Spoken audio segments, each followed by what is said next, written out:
Hi, my name is Brian Smith. I'm the head golf instructor here at Lake Oswego Golf Course, Lake Oswego, Oregon. This golf tip is brought to you by NorthwestGolfGuys.com.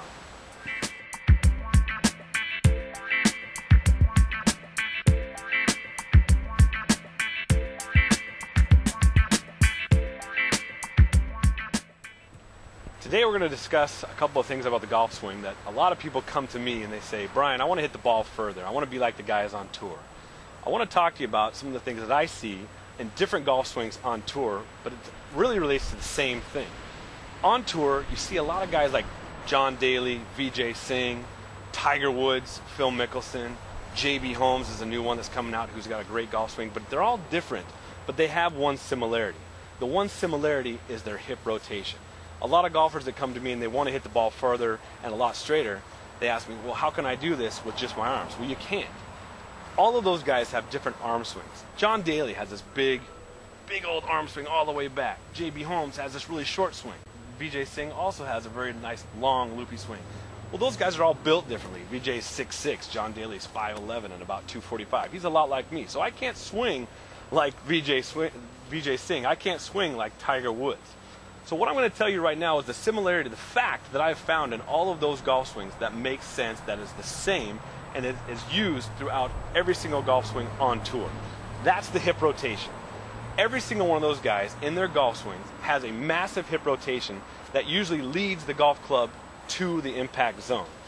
I'm going to give you a setup tip, and I'm also going to give you a tip to practice how to do this. So to get yourself set up to use your hips, you have to use your setup position to actually engage your vertebrae and get the position of your hips ready to be used in the golf swing. A lot of people make the mistake of being too hunched over, and when you're hunched over and your vertebrae is really not engaged and not straight up and down, you tend to use your arms a little bit too much. In my opinion, if you want to use the hips and use the back muscles, we need to get them engaged in such a way that we feel them before we swing. The tip I'm going to give you now is to take the club and have it run from the back of your neck to the back and the top of your belt line or hips position. It should be touching on the back and the lower portion. If at any time you're hunched over, it will separate and you will not feel the top of the club on your back. You will only feel the club on the top of your hip here.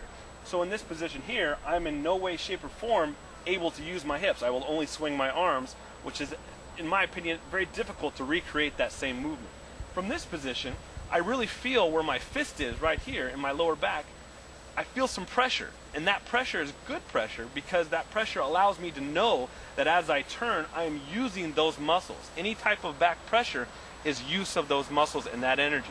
So initially, when we set up, a good setup position is having your back straight in this position to get ready to turn and rotate away from the shot. That will allow you to use your largest muscles and get ready for the swing to come through and clear.